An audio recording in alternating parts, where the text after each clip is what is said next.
A Nutritarian Christmas cookie tray?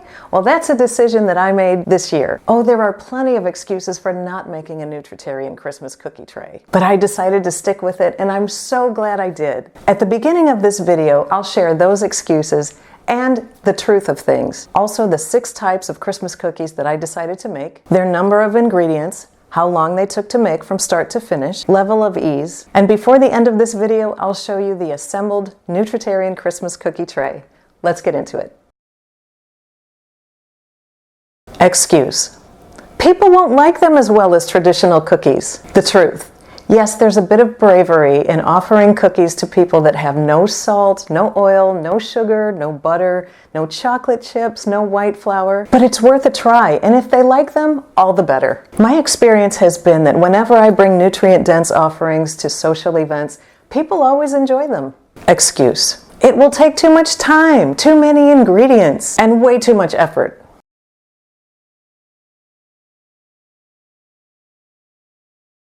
Truth. I really can't compare the cost because since we're eating the Nutritarian diet style, I already have the ingredients in my pantry. So the shopping involved just those ingredients that I was low on. I would have spent at least that much time, effort, and energy making traditional cookies, probably even more. Excuse. But it's the holiday season and I'm entitled to some treats. The truth is we're entitled to give our body the nutrients it's asking for and not sabotage our health. Excuse. But they won't taste as good as traditional cookies. The truth. Well, having made them, I can tell you they taste amazing. As Dr. Furman says, excuses are no excuse.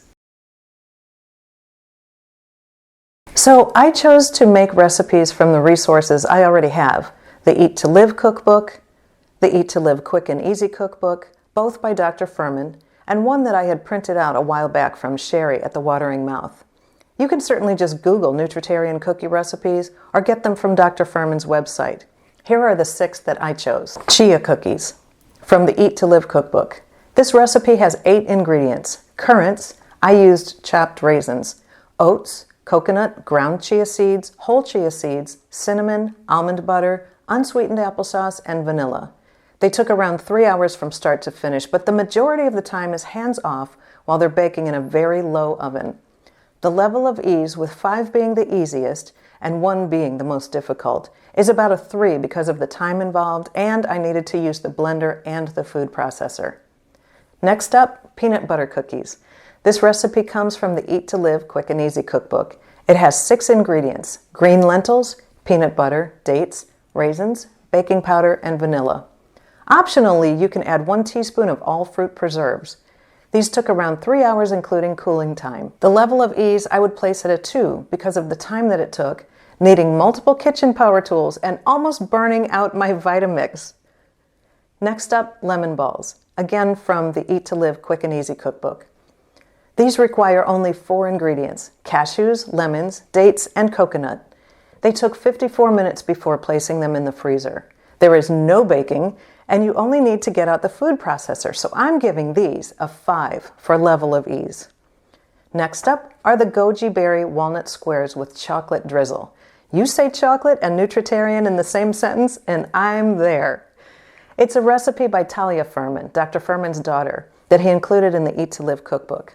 It has 10 ingredients: oats, walnuts, almonds, cinnamon, dates, water, banana, vanilla, goji berries, and unsweetened dark chocolate.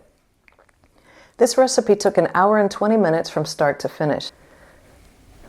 Level of ease, I would say about a 4 because you have to make the oat and nut flours. Otherwise, they're really easy. Next, banana oatmeal cookies from Eat to Live Quick and Easy.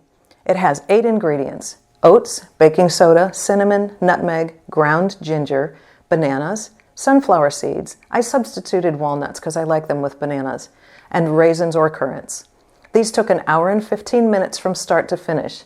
I would give these a 4.5 on level of ease, and believe me when I say they taste better than they look. Lastly will be raw chocolate brownie bites. This recipe comes from Sherry at thewateringmouth.com, and I make these year-round to have in the freezer when I want some chocolate. The recipe has 5 ingredients: walnuts, pecans, dates, cocoa, and coconut.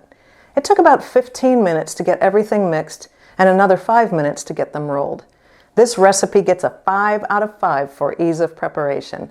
I'll put a link below to Sherry's website where you can find the recipe. Let's assemble the tray. Chia cookies, peanut butter cookies, lemon balls, goji berry walnut squares with chocolate drizzle, banana oatmeal cookies, and chocolate brownie bites. Every one of these cookies is delicious, and best of all is the fact that I can walk up to a tray full of cookies and know they're going to be nourishing rather than damaging. And these cookies are so healthful, you could have them for breakfast, or any time for that matter. Thank you so much for watching. I wish you a very merry, happy, healthy Christmas, or any holiday that you're celebrating. Give this video a thumbs up if you liked it, and be sure to subscribe for more videos. Click the bell button so you get a notification every time I upload a new video. Be sure to share the information with your friends so they can benefit from it as well. And remember, the road to health is paved with good ingestions. See you next time.